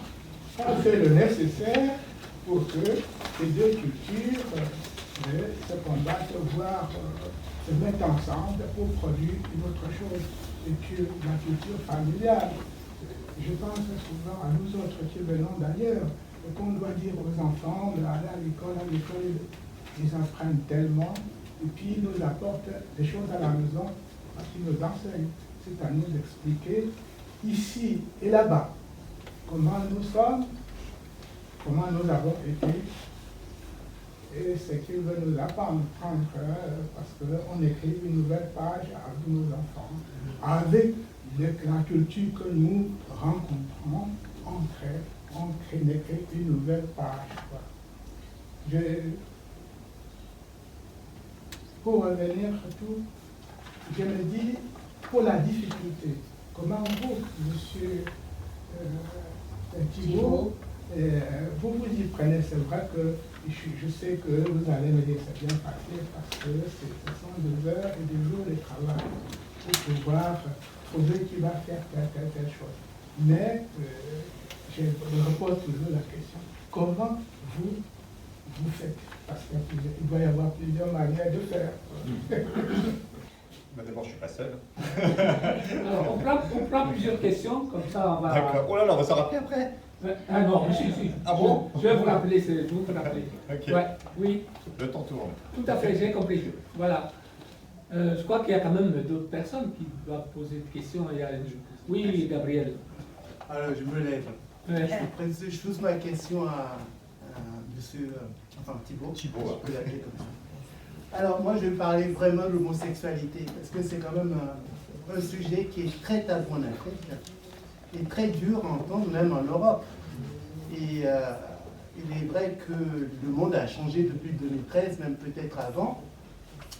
Alors, ce qui m'interpelle, c'est vrai que les enfants qui sont nés dans une famille africaine, sachant que l'Afrique en général, le continent africain, c'est un continent où l'homosexualité, ça existe, mais c'est plutôt, soit on a du respect pour les gens qui sont comme ça, qui sont voués à à des rituels, à des rites, ou carrément, si c'est des gens qui sont, dans une famille, comment on appelle ça là, simple et normale, c'est un sujet où on ne peut pas entendre ça. C'est un sujet qui heurte et qui blesse. Et donc, du coup, aujourd'hui, vu qu'il y a quand même ce mouvement-là de LGBT, puisque voilà, c'est comme ça, LGBT++, comment vous pensez que l'Afrique va accueillir ça? Puisque ça, c'est quand même un sujet qui peut heurter les sensibilités. On a bien vu ce qui s'est passé avec le pape, comment on appelle ça là, de recevoir des gens dans l'église. On sait que l'Afrique, l'Amazonie, puis certains autres pays, l'Amérique latine, ça a été un blocage total. Bon, évidemment, là, le pape précédent, François, est revenu sur sa position du départ en disant non, c'est pas ce que je voulais dire, etc. Comment vous comptez, avec votre pièce, arriver dans ces pays-là, sachant qu'il y a une culture, il y a la religion, il y a quand même beaucoup de choses qui font barrage à l'homosexualité? Merci. Ah, je ne me suis pas présenté. Moi, je suis, pardonnez-moi, je suis parti d'un crèche. Je suis Gabriel et je suis membre de l'association. Je m'occupe un petit peu de la communication de notre groupe WhatsApp. Et sinon, j'ai travaillé dans l'hôtellerie pendant 23 ans. J'ai été hôte d'accueil. Bon, ça se rapproche de la conciergerie. Et voilà. Donc, excusez-moi, je ne me suis pas présenté. C'est fait. Alors, une dernière. Comme ça, Thibault, tu as tout là. Mais, pas du tout. Il fallait bien que tu viennes, hein. Oh là là. Bon. Après, Oui. Attends, là, oui, il y a la... Ma question sera rapide. Merci à tous les trois. Moi, je m'appelle Karine Subahi. Pour me présenter rapidement, j'ai un bagage marketing et aujourd'hui, je travaille en cuisine. Et du coup, Mona, j'ai découvert votre plume. C'était très joli. Je me demandais si vous aviez un site internet sur lequel on peut retrouver vos écrits. Ah oui, seulement... Oui. Pardon. Seulement Mona Gamaleddine, vous trouvez mes livres, mais plus que ça. Et aussi les éditeurs, oui. Et si vous passez par moi, vous ne payez pas le prix de transport des livres. Très bien. Alors, une autre question. Il n'y a pas d'autres administrateurs. oui, mais moi je m'appelle Laurent de Barou. Je suis administrateur de Culture Sans Frontières. Moi je suis originaire du Tchad. Donc je voulais ajouter tout simplement ce dont vous parliez de transmission, c'est le yondo. C'est le yondo qui permet cette transmission. Le Tchad, c'est une poudrière sur des problèmes de culture. Alors je voudrais savoir sur quelle culture vous vous appropriez, si c'est du nord, si c'est du centre, si c'est du sud, parce que moi je connais toute cette région. Je connais le Soudan, parce que j'ai vécu un certain temps à El Djenena. Je connais la Libye, pour avoir vécu à Sirte. Je connais le Niger, je connais le Nigeria, je connais le Cameroun, je connais la Centrafrique. Et là, il y a des variantes. À chaque fois que vous passez d'un pays à l'autre, il y a des variantes. Donc, moi, je voudrais savoir de quelle culture vous parlez-vous. Est-ce que ce sont les cultures du nord, du sud, par rapport au Tchad, hein, nord-sud, parce qu'il y a une coupure très nette. Quand vous allez, par exemple, chez les Toubous et que vous descendez chez les Boulala, chez les Akawa, vous revenez chez les Baguirmiens, et puis ensuite vous allez au centre chez les Toubouri, les Massa, et puis les Sahara, les Ngambaye et tout ça. De quelle culture vous parlez-vous? Parce que c'est pas la même chose. Bien. Nicolas, à toi. Thibaut. Hop. Pourquoi J'en sais rien. Alors, c'est les Ngambaye. C'est la culture, en tout cas, sur laquelle est construite la pièce, c'est autour de la culture des Ngambaye. Je pense que Netonon est originaire, je ne sais pas d'ailleurs, Netonon Djinkeri, je ne sais pas s'il est Ngambaye ou pas, mais j'ai découvert ça. Alors là, franchement, je ne vais pas me faire passer pour qui je ne suis pas. Pour le moment, je ne connais pas du tout la culture tchadienne, à part ma rencontre avec Netonon et tout ce que j'ai entendu avec cette chercheuse. Et moi, je vais vraiment agiter là-bas mon statut d'étranger. Et d'ailleurs, pour répondre à l'autre question, donc également sur la question de comment ça va être accueilli, cette pièce, avec toutes les questions sociétales posées, aussi bien donc, sur l'excision, sur l'homosexualité et autres et tout, je n'en ai pas la moindre idée. Ça, je pourrais vous le dire après. J'ai un peu peur, on va être honnête. Mon équipe a également un peu peur, parce qu'on part quand même dans un pays où on va devoir être extrêmement encadré, accompagné, et parce qu'on ne peut pas circuler comme ça. On est potentiellement un petit peu des cibles. Et comme on le dit à chaque fois, mais il s'avère que j'ai joué en Algérie juste après un attentat qui avait eu lieu en Kabylie, où il y avait un Français qui avait été égorgé, voilà et tout. Et je suis, la semaine d'après, je partais en tournée en Algérie. Et j'ai l'impression que je suis le spécialiste, moi, pour les tournées dans des moments un peu compliqués. Et en fait, c'est vrai qu'à chaque fois, on peut se dire que le théâtre, c'est un rendez-vous. Et donc, les gens savent précisément où on sera, quand on y sera, au moment où on y sera. Et pour avoir fait beaucoup de tournées dans le monde, et notamment dans les instituts français, le système de protection est très limité, contrairement à ce qu'on pourrait croire. Si les gens veulent faire un prélèvement, comme on va dire élégamment, ce sera possible. Après, Netonon Djinkeri, je lui ai posé la question, parce que c'est lui quand même le premier concerné, c'est lui l'auteur de ce texte, nous on est juste les passeurs et les porteurs de ce texte. Il va nous accompagner tout le long de la tournée, il sera avec nous. C'est un auteur extrêmement célèbre, du Tchad, et c'est quelqu'un qui a énormément d'humour. Et il a un peu voté en touche quand je lui ai posé la question par rapport à mon équipe aussi. Il a dit, si vraiment les gens me lisaient au Tchad, ça ferait longtemps que je ne serais plus vivant. Et donc, la réponse qu'il apporte vaut ce qu'elle vaut, mais ça veut dire que, hélas, on sait très bien dans ce genre de tournée à l'international qu'on va toucher des gens qui sont déjà potentiellement un peu convaincus. Et que les gens qui vont venir, ça va être des gens comme vous, des intellectuels, des gens qui ont réfléchi à ces questions. Beaucoup, ça risque d'être ça, parce que là, ça se passe un petit peu comme ça. Mais par contre, là où je pense qu'on a un rôle à jouer qui va être fondamental, c'est qu'on va être un relais aussi de parole pour les associations qui se battent pour toutes ces questions-là.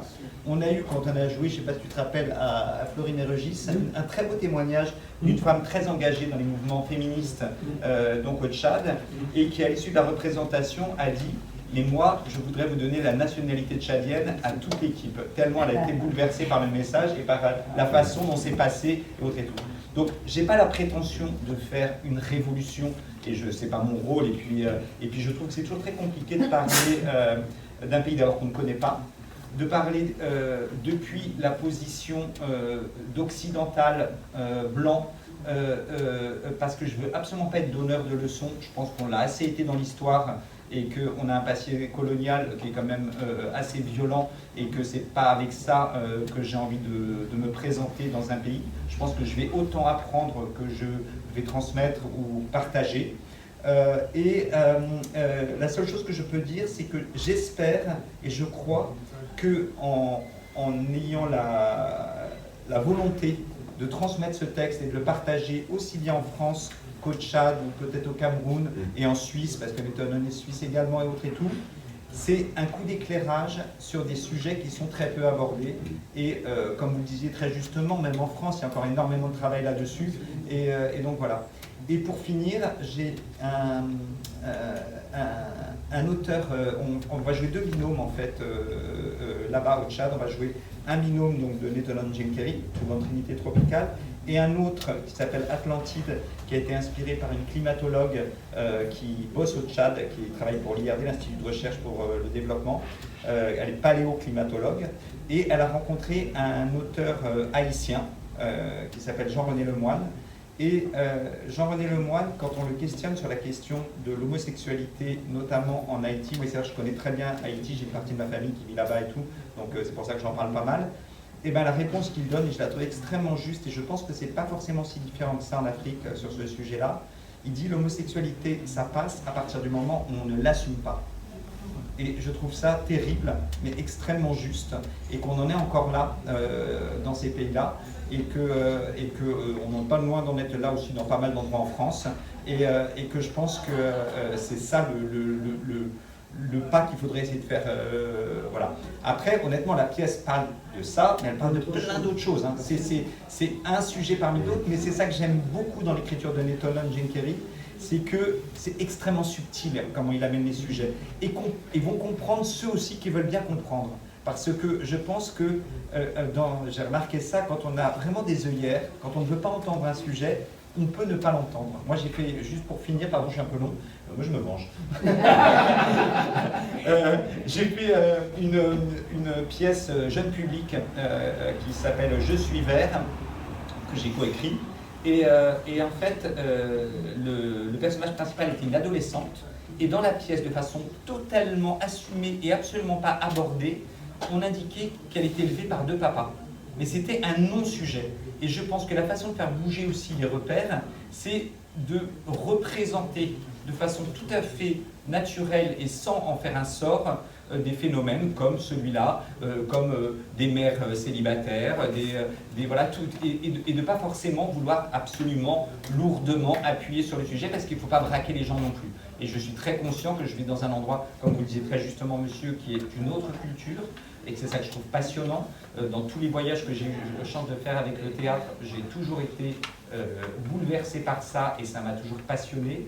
Et encore une fois, je ne vais certainement pas y aller en donneur de leçons, parce que je crois qu'on n'a vraiment pas de leçons à donner, mais par contre, j'espère que la parole se libérera avec des moments comme on a la chance de le faire aujourd'hui. C'est ça que mon but à moi. Moi, le maître mot de mon travail depuis des années, c'est le décloisonnement. Et comment on peut croiser, par exemple, la science et le théâtre, mais plein d'autres sujets, et que c'est ça, si on arrive à ça déjà, c'est déjà formidable. Voilà. Merci, Thibaut. Alors, on va donner la parole, s'il vous plaît. On me signale que on n'est plus pas le temps. Voilà. Je vais donner la parole dans la salle à Blandine Gauvet, qui est là. Elle est de sa place où elle est, qu'elle nous présente en 5 minutes l'objet, n'est-ce pas, de son association Cœur Ouvert. Blandine. Tu peux rester là, rester là-bas. Là où tu es. Parce que le cou se penche, donc je le mets juste là. Oui, là, tu peux venir là. Bonjour tout le monde, je suis Blandine Gaillet, voilà, présidente fondatrice de l'ONG Cœur Ouvert. Cœur Ouvert, comme ça, comme vous voyez sur la photo, la main tendue. Voilà. Donc, c'est qui a pour objectif l'éducation. Voilà. Apprendre aux jeunes, l'insertion, en fait, l'insertion dans les petits métiers, et leur apprendre l'alphabétisation fonctionnelle, en fait. Fonctionnelle, donc pourquoi fonctionnelle? La pâtisserie, l'anglais, j'ai initié un peu la pâtisserie et l'initiation à l'anglais. Parce que j'ai vu, je résidais à Londres, et j'ai décidé, depuis qu'il y a eu c'est un truc en Côte d'Ivoire, j'ai décidé de rentrer. Donc je suis plus Paris, Abidjan et ici. Donc j'ai des cours d'alphabétisation où on apprend à lire écrit, et en même temps on apprend le petit métier. Donc voilà un peu. Voilà un peu. Okay. Voilà. Merci, merci. C'était très court et c'est très bien comme ça. Merci. Alors, vous pouvez donc retrouver Blandine, puisqu'elle a dit, elle fait la ligne entre la France et la Côte d'Ivoire. Donc on pourra la retrouver prochainement dans certaines de nos activités, puisque nous allons faire le calendrier de nos activités. Alors, Nicolas, tu avais un message à faire passer par rapport au projet que tu as, qui se retrouve aussi au niveau, n'est-ce pas, de mieux vivre ensemble. Oui, du mieux vivre ensemble, c'est encore un petit peu tôt pour en parler. C'est encore un petit peu tôt pour en parler, c'est très bien. Voilà. Donc, c'est encore tôt pour en parler. Alors, s'il dit que c'est encore tôt pour en parler, c'est parce que du 8 au 14 septembre, nous participons, n'est-ce pas, au Forum de l'alimentation, organisé justement par la cellule qui s'occupe de cette question à l'Élysée. Et le 20 septembre, nous organisons quelque chose autour de repas pour soutenir les artisans qui ont du mal à joindre debout et qui aussi subissent ce que subissent les artisans français ici. Et donc, à ce moment-là, Nicolas aura le loisir de pouvoir justement présenter ce dont il porte comme projet, qui est un projet tourné, n'est-ce pas, aux épices. Parce que nous sommes propriétaires d'une marque qui s'appelle Marmite d'or de cuisine du monde. Ah, oui. Et la 17e édition a eu la valeur de présenter le manioc dans les cuisines du monde. Et c'est obtenu par une Marocaine. Et Nicolas aura l'occasion d'en parler de ce projet-là, qui est autour de la cuisine, puisque je sais très bien, vous aurez l'occasion, Mona et Jeannette, et puis Blandine aussi, vous nous avez concocté quelque chose pour le buffet solidaire, que vous nous présenterez dans l'espace tout à l'heure. Alors, le temps pour moi, tout seigneur, tout honneur, de vous présenter certains membres du conseil d'administration de l'association, parce que le plus souvent, quand vous voyez l'association, vous voyez le maître du service, qui est votre fidèle serviteur. Et vous ne savez pas que derrière ce monsieur, il y a toute une pyramide, n'est-ce pas? Et donc, je présente d'abord celui qui est au niveau du conseil d'administration, qui est administrateur, Laurent Gabarou, qui est derrière là. C'est le monsieur. Et puis vous avez Luc Lavaletier, qui est membre d'honneur du conseil d'administration. Et puis vous avez toute l'équipe de communication qui avait la charge d'organiser cette journée. Paul qui est derrière vous, Jean-Bernard qui est là, et Nicolas qui est là aussi. Et puis vous avez aussi d'autres membres de l'association qui sont là, comme Marie qui est là. Alors Marie, je préfère que tu te lèves et que tu viennes ici. Parce que tu viens ici, s'il te plaît. Non, tu viens ici parce qu'en fait, nous avons beaucoup de choses à faire avec Marie, parce qu'elle est présidente de l'association franco-chinoise d'échange économique, culturel et éducatif. Et puis nous l'accompagnons justement à monter des projets et des partenariats entre les régions, surtout sa région natale, n'est-ce pas, en Chine, et l'Afrique. La Provence de Yunnan. C'est une Provence qui se trouve juste à la frontière de Birmanie. On n'entend pas. Maintenant, la voix de la Chine. Ah. Ouais, je me présente, moi-même, je suis la présidente de l'association franco-chinoise d'échange économique, culturel et éducatif. Et notre association, je crée, c'est 1987. Jusqu'à maintenant, ça fait 28 ans. Mais c'est une association au début. Nous avons fait beaucoup de formations pour de hauts fonctionnaires chinois. C'est plutôt dans le domaine de l'aéronautique, l'aviation, protection de l'environnement, même pour la mode. Formation pour la mode aussi, dans tous les domaines. Et en effet, c'est pour recevoir des délégations qui viennent ici pour apprendre des choses, parce que quand même en France, il y a beaucoup de choses, c'est plus développé que la Chine. Mais maintenant, la Chine s'est développée beaucoup plus que beaucoup de pays. Ouais. Et je crée cette association parce que je viens ici, avant que je viens en France, je suis déjà le fonctionnaire diplomatique. Je travaille dans le bureau des affaires étrangères de la mairie de ma ville qui a 8 millions d'habitants. C'est-à-dire que c'est notre province qui s'appelle Yunnan. Je ne sais pas si vous avez entendu. Yunnan, c'est une province qui se trouve à la frontière de Birmanie, Thaïlande, Laos, Vietnam. C'est une province qui se trouve à la frontière de tous les pays asiatiques. C'est pour ça c'est une province qui a beaucoup de montagnes. On attend que vous pouvez venir, mais il y a beaucoup de petits villages semaines. J'ai déjà organisé quelques fois de voyages français et surtout que il y a notre association, il y a un photographe. Il m'a suivi aller en Chine 4 fois. Il a bien trouvé beaucoup de choses. Ouais. L'année prochaine, notre association avec Salon d'Automne, on va organiser des artistes français pour aller en Chine pour faire une exposition à Pékin et après on va déplacer à Yunnan.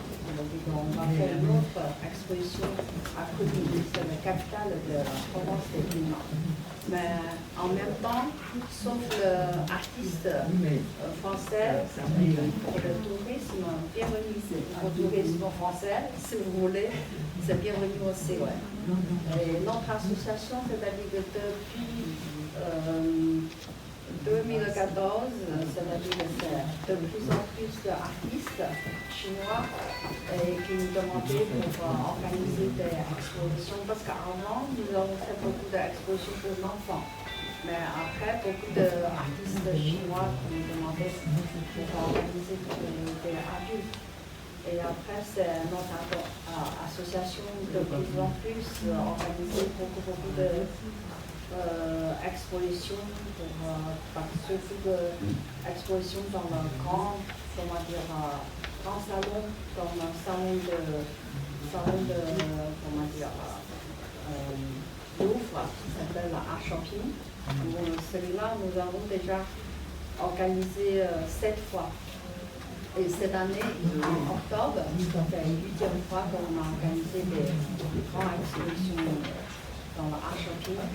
Et par exemple, nous avons organisé à Salon d'Automne aussi. Et surtout qu'on a organisé plusieurs fois à Grand Palais. Grand Palais, on vient d'organiser cette année en février. Et maintenant, nous avons organisé beaucoup de spectacles aussi. Spectacles pour fêter l'anniversaire de 60 ans, pour établissement de relations diplomatiques entre la Chine et la France. Nous avons organisé un grand spectacle d'inviter M.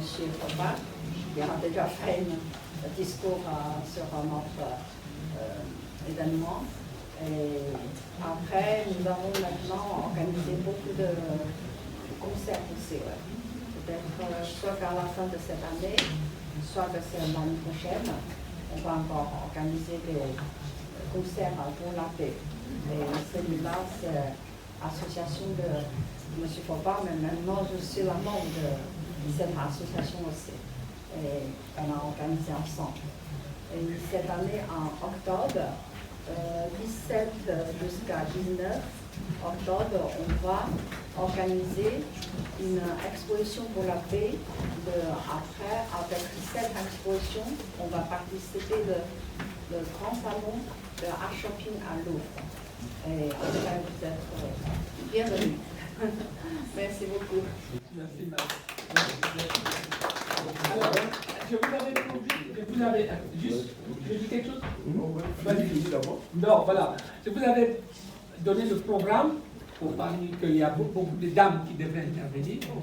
Et je vais dire un mot à l'endroit des dames. Non pas parce que je suis machiste ou je suis féministe, mais c'est l'œil d'un professionnel. Parce que ce que moi j'ai observé, je parle aussi sur ton contrôle, parce que tu étais au service social comme moi. Dans le social, nous remarquons que les personnes, nos collègues féminines, si tu veux, sont beaucoup plus déterminées, volontaires, et prennent des initiatives, et c'est des personnes qui ne lâchent rien. Et si j'ai observé ça sur le plan professionnel, dans la vie, je l'observe aussi. C'est que, on dit souvent, ce que une femme veut, Dieu veut. Alors c'est pour ça que je vais appeler Suzanne. Suzanne, elle est... Oui, mais elle est... bon, alors, elle est... Bon, sinon, vous allez écouter Suzanne tout à l'heure pendant le cocktail. Et juste... Alors, elle est là, Suzanne. Suzanne, tu peux venir nous parler de droit de... l'association Droit de Vivre, parce que c'est à ton tour là. C'est à ton tour, parce que tu me l'as annoncé tout à l'heure. Tu peux ou pas? Bon, alors peut-être qu'elle vient juste d'arriver sous la pluie. Voilà, parce on aura l'occasion d'échanger avec elle tout à l'heure. Je vais vous demander de faire un exercice un peu. Parce que je vous ai dit qu'on va immortaliser cet événement. Pour vraiment réussir à bien l'immortaliser, il faut que nous fassions une photo de famille. Donc je vais vous demander... Je vais intervenir avant de faire la photo de famille. Vas-y. Oui, vas-y. Okay. Je tiens à te remercier pour cette initiative. Je m'appelle Paul Fogo-Kamcham, je suis retraité des institutions internationaux, parce que dans les organisations internationales, vous avez les diplomates, et nous sommes les techniciens. J'ai travaillé un peu avant l'UNESCO, avec la francophonie, et là je suis à la retraite, et c'est à la retraite parce qu'on voyageait énormément pour mettre des projets en Afrique, en Asie, un peu partout.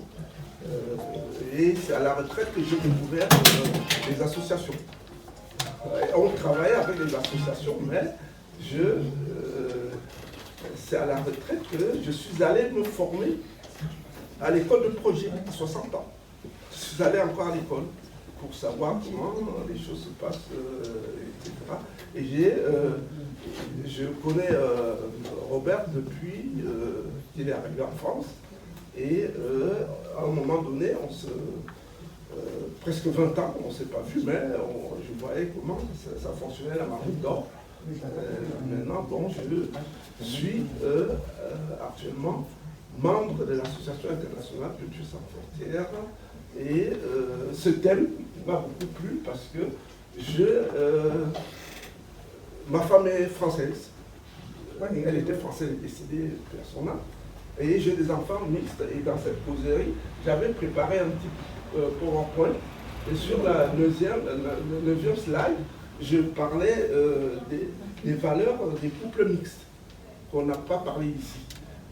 Donc, c'est un peu compliqué, quand on a des enfants métis, de transmettre ces valeurs-là.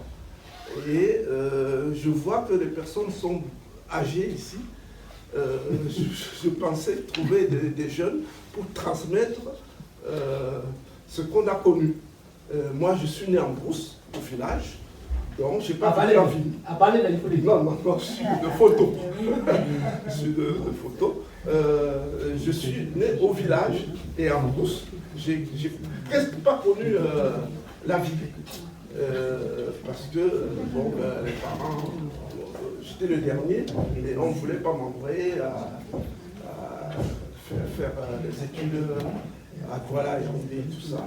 Donc, j'ai quitté le village directement en France. Les personnes qui ont vécu en ville n'ont pas la même expérience que nous pour la transmission. Je vois les rites On parlait des rites de placenta, des rites de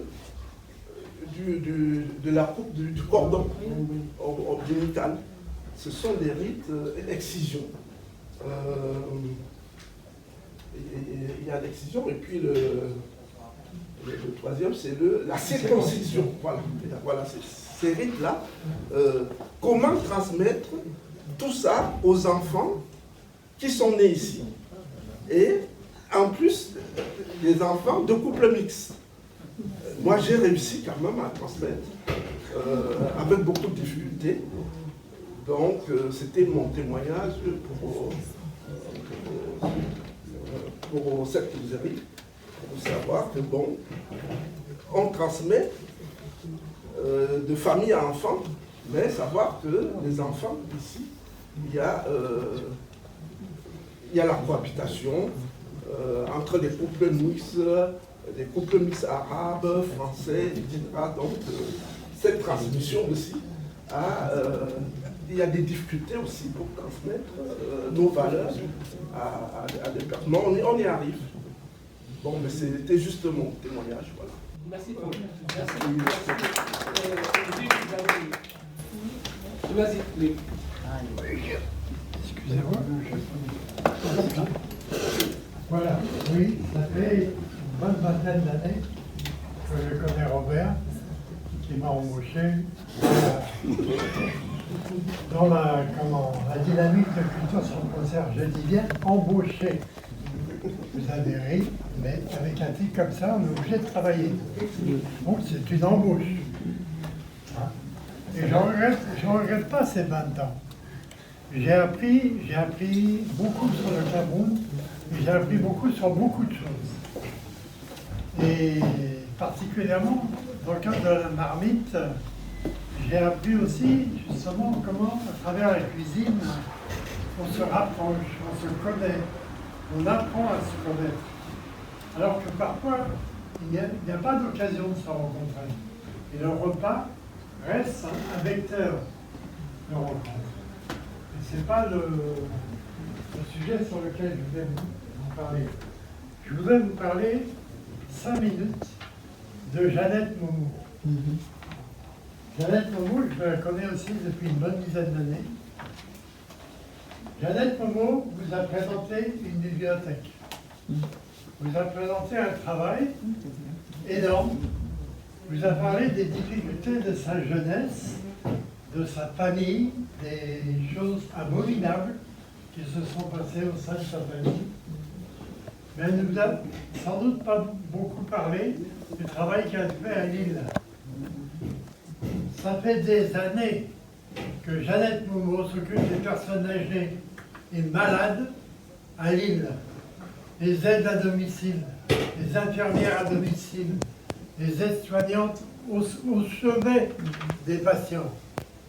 J'ai fait 32 ans de gériatrie à l'assistance publique de Paris. Donc les petits vieux et les petites vieilles, j'en ai vu de toutes les couleurs, de toutes les formes. Hein? Ça parlait ou ça parlait pas, c'était fou ou c'était pas fou. La démence, j'ai eu droit à peu près bonne collection de déments, hein, de différentes natures. Et je pense qu'il est important de voir qu'en dépit d'un travail aussi difficile que celui qu'elle fait à Lille, elle n'est jamais là. Elle est toujours là-bas. Je sais assez puisque je l'appelle. Hein? Elle a réussi, au-delà de tout ça, et tu parlais de ce que Fabio dit, elle a réussi ce travail de bibliothèque. C'est tout ce que j'avais à dire. Voilà, ça dommage à une de mes amies et une de mes sœurs. Tu avais demandé la parole. Non, mais je voulais simplement apporter un peu de bémol là, par rapport à ce qu'il a dit.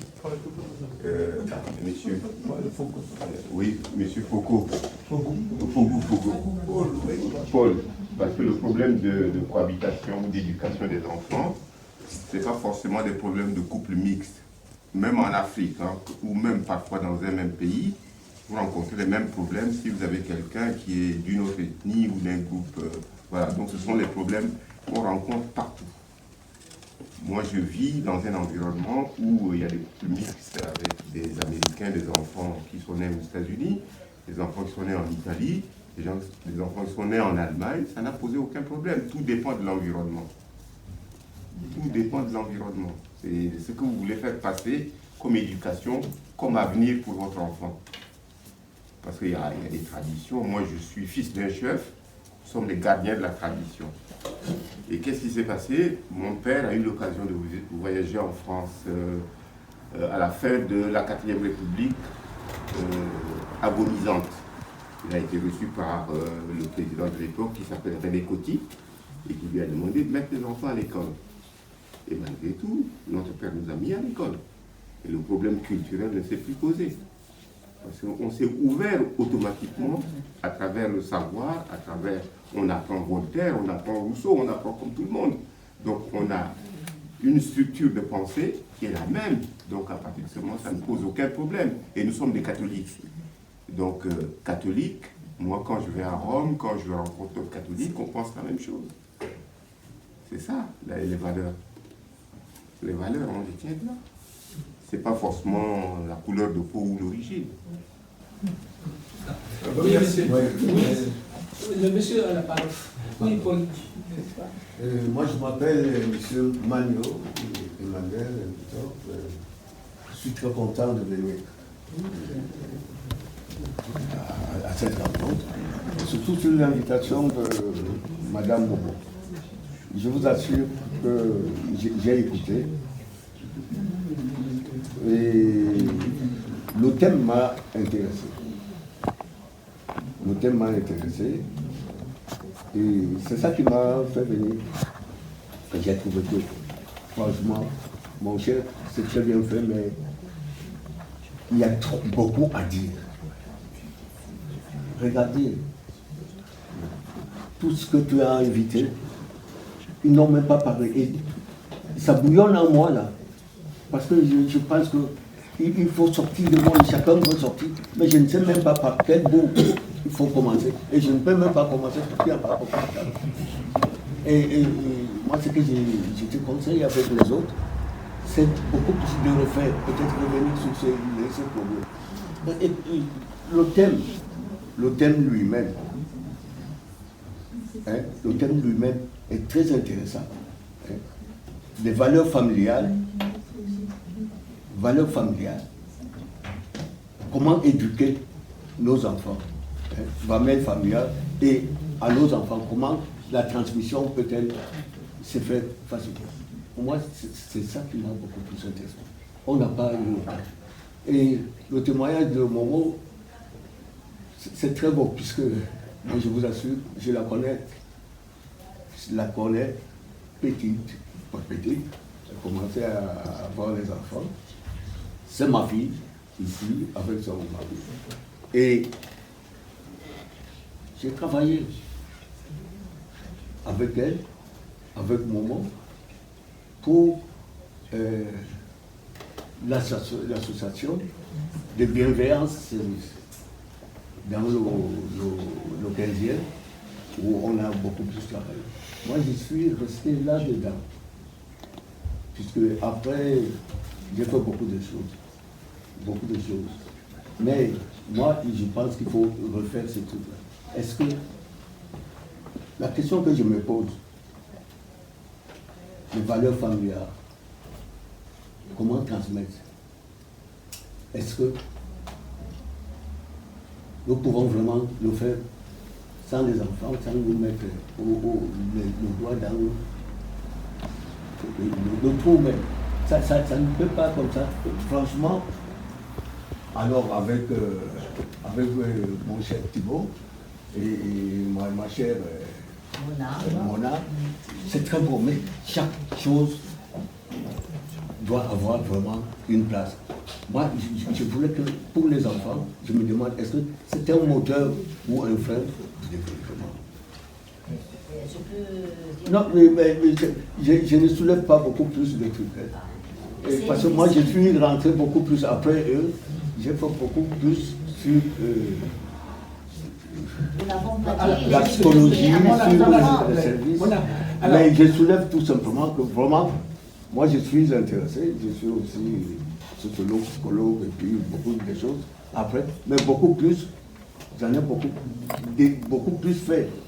Quand j'ai été avec Momo, qui était mon petit frère et tout, je le dis, que je me suis vu, c'est vu même dans les hôpitaux, pour créer ce qu'on appelle relation soignant-soigné. C'était l'hôpital de Gonesse, l'autre hôpital. Là. Vous allez voir, vous demander qui a lancé relation soignée, c'était moi. Donc on me croyait que j'étais là.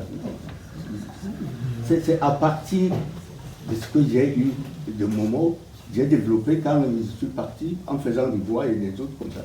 Mais on demande, je ne sais pas, est-ce que c'est un moteur ou un frein de développement ou de la culture.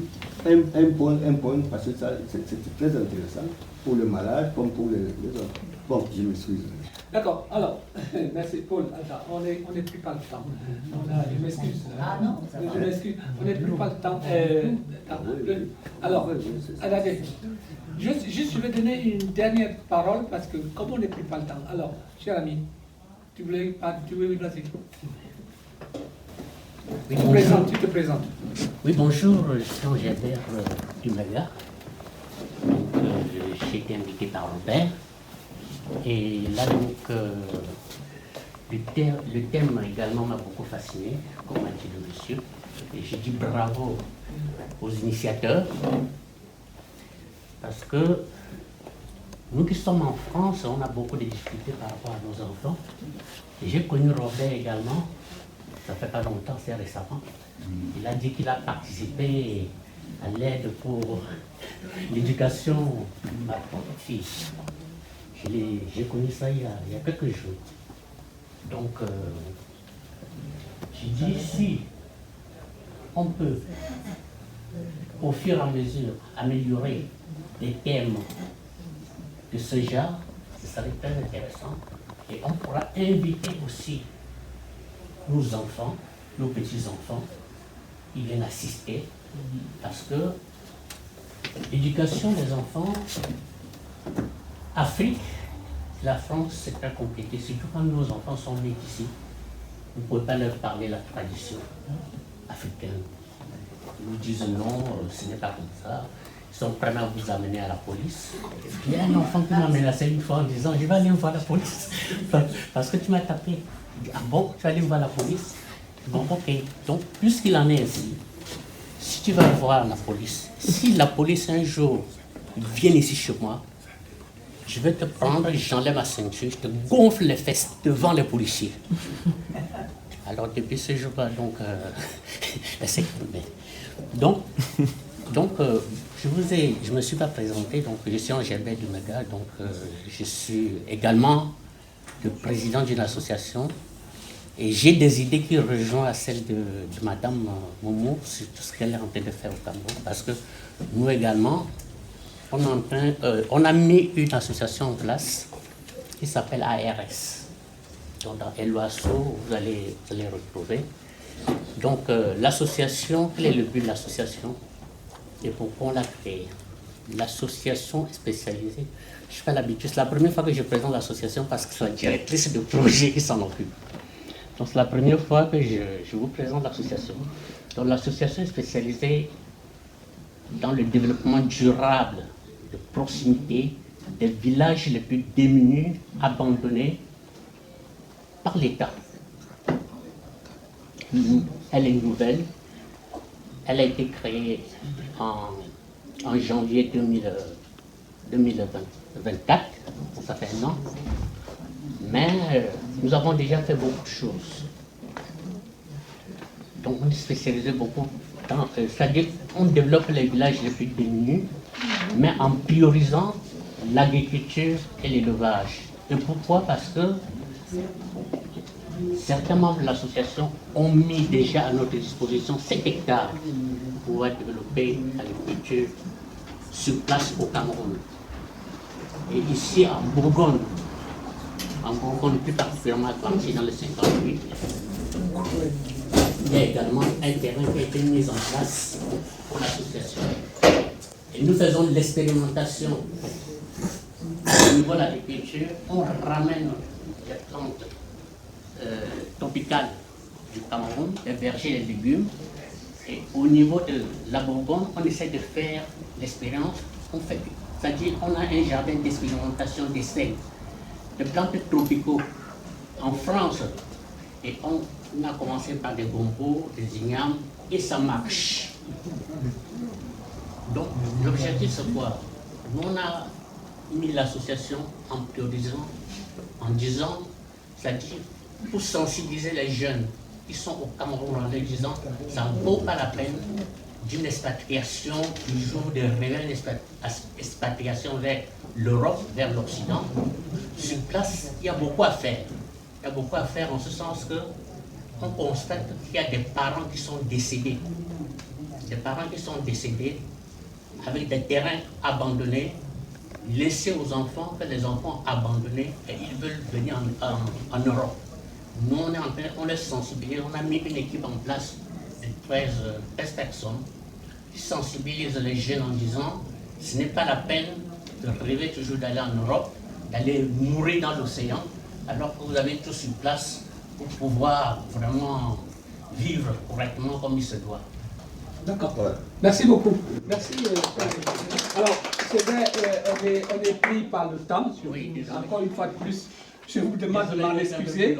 Je ne veux plus donner la parole, sinon on va pas déguster ce que Bona, Jeannette, Blandine nous ont concocté. Alors, je serais frustré si on ne fait pas vraiment cette photo de famille. Donc je vous demande, s'il vous plaît, venez ici. Voilà. Non, attends. Oui, venez d'abord à la photo de famille. On aura la